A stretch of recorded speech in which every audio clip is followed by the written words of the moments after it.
The first time Elara heard the whispers, she was only 8 years old.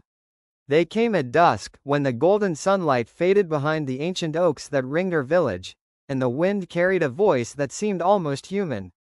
Her mother dismissed it as the wind through the trees, her father as imagination. But Elara knew better. Even then, she felt the pull of something beyond the ordinary, a secret world calling her by name. Now, 12 years later, that pull had grown into a force she could no longer ignore. The villagers spoke of the forest only in hushed tones, warning their children to stay close to the hearth. "The Enchanted Forest of Lyria isn't for the likes of us," they said. "It doesn't forgive the curious." But curiosity, Elara had learned, was a stronger guide than fear. She stood at the forest's edge, the fading sunlight casting long shadows that slithered across the moss-covered ground. Her heart pounded, a mixture of dread and exhilaration.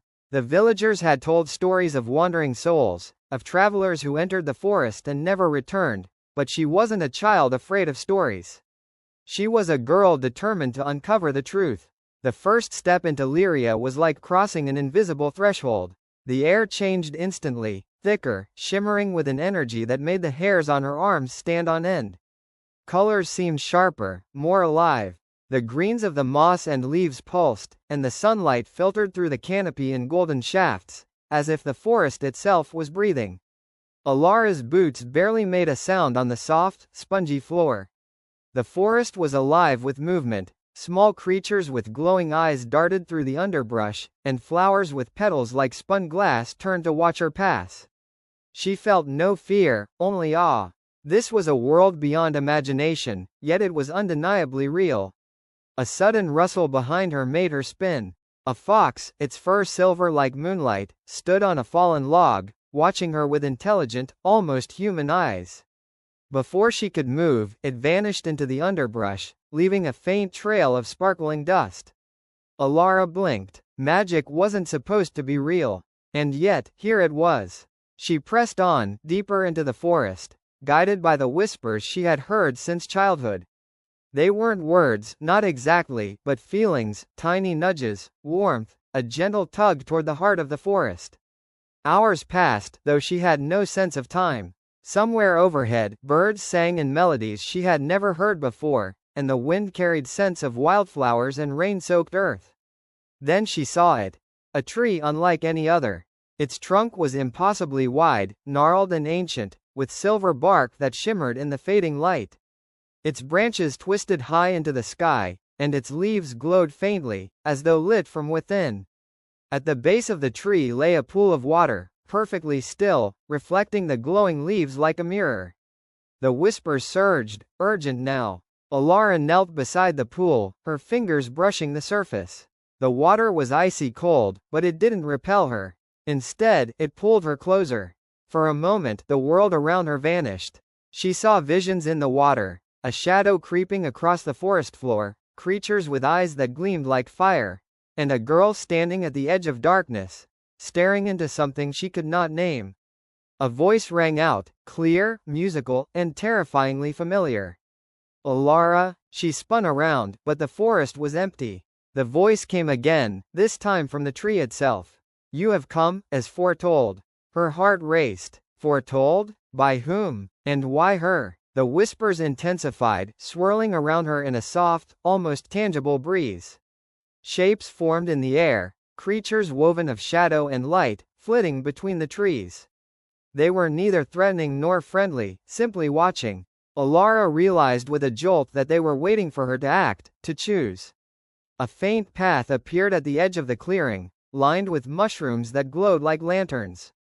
The path seemed to beckon her, and she knew instinctively that it would lead to the answers she sought. Yet something held her back, an unease, a deep, instinctual warning that whatever awaited her was not entirely benevolent. Then she saw it. A figure cloaked in midnight, moving silently along the path. The figure's face was hidden beneath a hood, but the aura around it radiated power, dark, commanding, yet not entirely evil. It stopped, raised one hand, and the forest fell into a sudden, eerie silence. Even the whispers paused. "You seek what you are not ready to find," the figure said, voice low and resonant. Yet the forest does not let go. It has chosen you. Elara swallowed, forcing her fear aside. Who are you? She demanded. The figure tilted its head, as if considering her question. A guide, or a warning?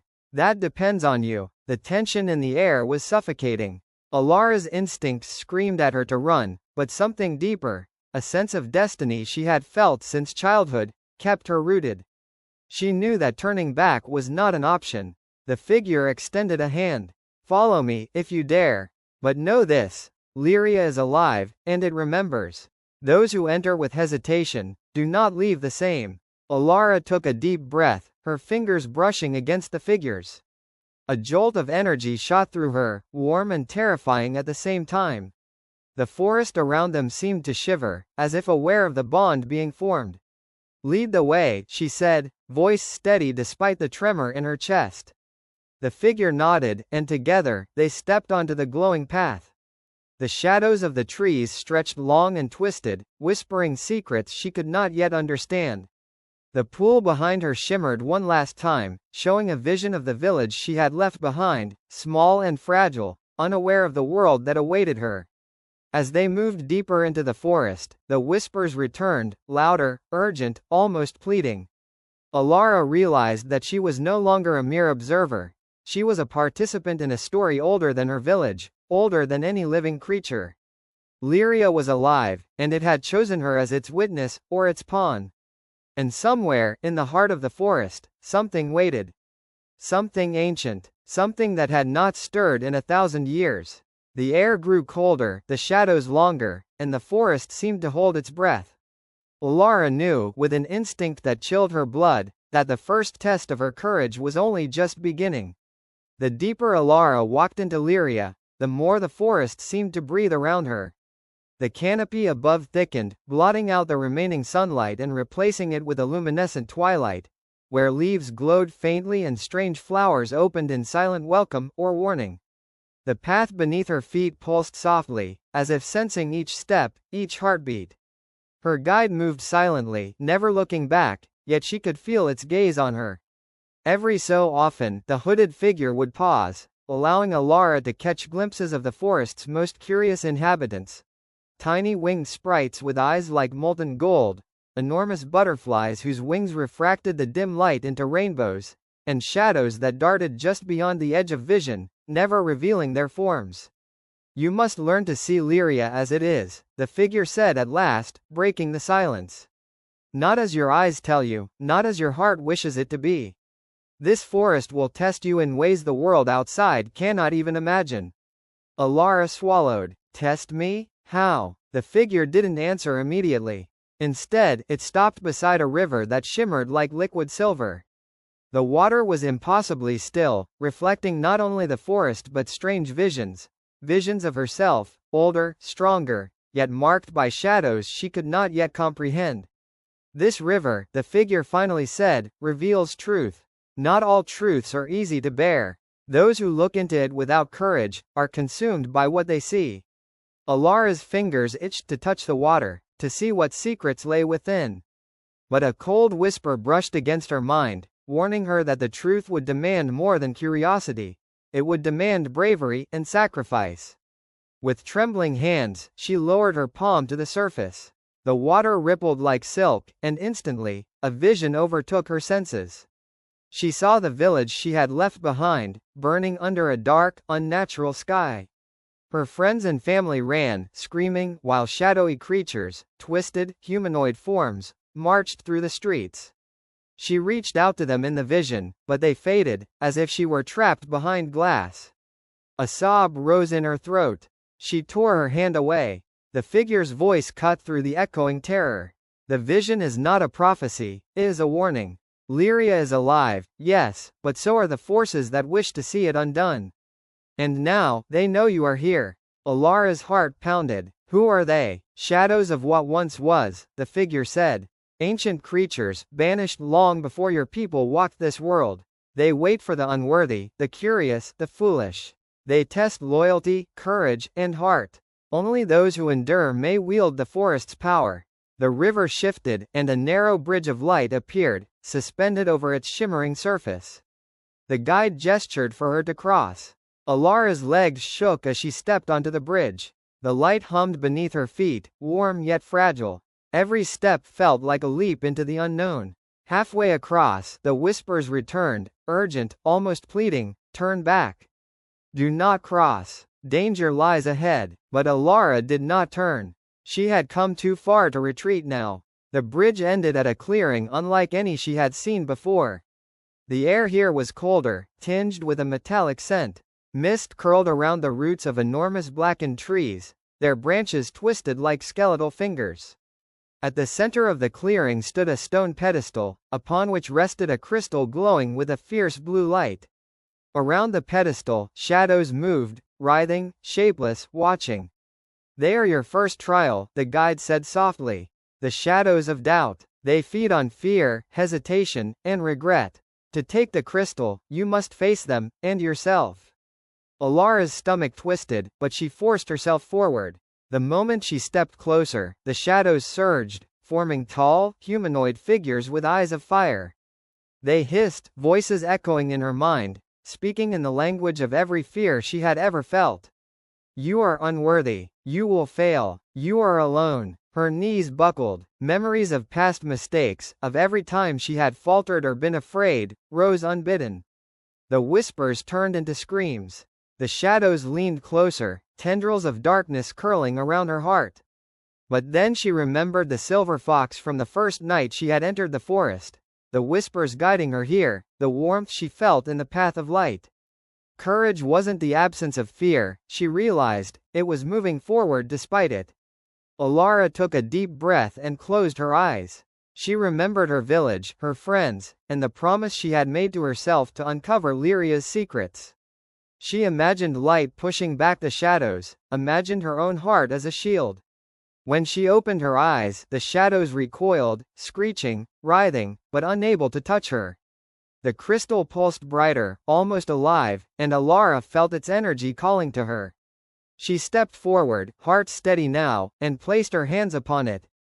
A surge of warmth coursed through her body, filling her with visions of the forest's past, towering trees that had witnessed wars, creatures that had spoken with humans centuries ago, and a looming darkness that had once sought to consume everything. She understood, in that instant, that she was not just a visitor, she was a guardian in the making. The shadows screamed one last time before dissolving into mist, leaving the clearing silent except for the crystal's gentle hum. Alara's guide stepped beside her. "You have passed the first trial," it said. "But this is only the beginning. Lyria's heart holds greater challenges, and the shadows you faced today are only the smallest of what lurks beyond." Elara looked at the forest around her, its beauty now mingled with danger. She realized that the forest had not chosen her for curiosity alone. It had chosen her because she had the strength to face what others could not. The guide gestured to a path veiled by a shimmering curtain of mist. "Beyond that veil lies the Veil of Echoes. There, you will confront not just shadows, but truths long buried. Every choice you make will shape not only your destiny, but the destiny of Lyria itself." Elara swallowed, steeling herself. She had faced fear, doubt, and the first test. But she knew the forest had more in store. And somewhere deep within her, a voice whispered, urgent and thrilling, "You are ready." With one last glance at the glowing crystal, she stepped forward into the mist. The whispers swirled around her once more, but now they carried a new tone, anticipation, curiosity, and something else, a promise of wonders and dangers yet unseen. The veil closed behind her, and the forest's heart beat faster, as if aware that its story had truly begun. The mist clung to Elara's skin like a second layer, soft and cold as she stepped into the Veil of Echoes. The air was thick with magic, vibrating with a hum that resonated in her bones. Every sound she made, the brush of her boots against moss, the rustle of leaves, echoed back in strange, elongated tones, whispering secrets in a language she could not yet understand. The guide moved silently beside her, a shadow among shadows, yet somehow comforting. "Here," it said, "the forest will not speak in riddles. It will test your mind as much as your courage. The echoes will show you who you truly are, and who you must become." Elara's heart pounded. She had faced doubt and fear before, but the veil was something else entirely. Every step seemed to stretch time, each echo carrying fragments of memories, some hers, some not, flashes of lives long past, moments of triumph and tragedy. The air shimmered, revealing figures from her own past, replayed in haunting perfection. A voice, hers, yet not hers, cried out, "You cannot do this. You are too small, too weak." Elara gritted her teeth. "I am enough," she said aloud, and the echo repeated, weaker, fading into the distance. The ground beneath her shifted, revealing a pool of water that reflected not her face, but the face of the forest itself, a living entity, ancient and infinite, with eyes like molten silver and a mouth that spoke without words. The forest's heart was alive, and it was watching her. "You have come far," the guide said. "But to claim the forest's trust, you must face its heart. Only there will the true trial begin." Elara nodded, though fear coiled in her stomach. She stepped into the pool, and the water rose around her, cool and soothing, carrying her into a vision unlike any she had seen. She was standing in a cathedral of trees, enormous trunks twisted into pillars that reached the sky, their branches forming arches woven with light. The air was filled with creatures, sprites, glowing birds, luminous foxes, all moving in harmony, as if performing a ritual as old as time. And at the center, a figure emerged, the same hooded guide, now revealing its face, a being of light and shadow intertwined, impossibly beautiful and terrifyingly powerful. "You see me now," it said, voice echoing like 1,000 whispers, "because you have passed the shadows, endured the doubts, and reached the veil. But the heart of Lyria requires more than courage. It requires choice." From the shadows behind the figure, shapes began to form, monstrous, writhing creatures with eyes like voids, tendrils reaching toward her. The shadows of doubt had been only the beginning. These were ancient echoes of fear itself, born from centuries of conflict, sorrow, and despair. Elara felt a cold surge of panic, but then she remembered the crystal. Its warmth pulsed within her chest, a reminder that light could exist even in the deepest darkness. She drew a deep breath and stepped forward. "I choose hope," she said firmly, "not fear. I choose life, not destruction. I choose to protect this forest, and all that it holds." The shadows hesitated, as if her words had struck something in their core. The figure nodded approvingly. "Lyria listens to those who speak with conviction. Your choice shapes its future." The ground beneath her trembled. Light erupted from her hands, spilling into the darkness, wrapping around the shadows, dissolving them into mist. For the first time, the veil was completely still. The echoes quieted, and the forest seemed to sigh, a deep, resonant sound that vibrated through every leaf, every branch, every creature. The guide stepped forward, extending a hand. "You have done what few could. Lyria is yours to protect, but also to understand. Its magic flows through all things, and now, it flows through you." Elara touched the guide's hand, and a surge of energy raced through her. Memories, knowledge, and understanding filled her mind, the forest's history, the ancient creatures who had shaped it, the battles fought and won, the darkness contained. She saw visions of herself not as a child, but as a guardian, capable of wielding magic and wisdom beyond her years. And then she understood. Lyria was not a place to conquer or a secret to uncover. It was a living being, a force of balance and harmony. Its magic demanded respect, courage, and heart. Those who entered were changed, for better or worse, shaped by the forest as much as they shaped it. The guide stepped back, their form merging with the light of the trees. "You are ready, Elara. Go now, and carry the heart of Lyria with you. Protect it, nurture it, and learn from it. Your journey has only begun, but the forest has chosen you." Elara felt the pull of the outside world, the mist around her dissolving into air. She found herself at the edge of the forest, the sunlight of her village warm on her skin. Yet she was not the same girl who had entered. Her eyes held a silver glow, her mind thrummed with the rhythm of the forest, and her heart carried the weight and wonder of what she had seen. The villagers would never know what she had faced, or how the forest had chosen her. But she knew, and that knowledge, that bond with Lyria, was enough. A rustle behind her made her turn. The silver fox from her first night in the forest appeared, its eyes shining with approval. It brushed against her leg, a silent companion in a world that would always remain partly unseen by others. Elara smiled. The Enchanted Forest of Lyria was no longer a distant mystery, it was part of her. And she would protect it, even as the world changed, as shadows rose and fell, as magic whispered through the trees. Above the canopy, the sunlight glimmered through the leaves, and for a moment, the forest seemed to shine brighter than the sky itself.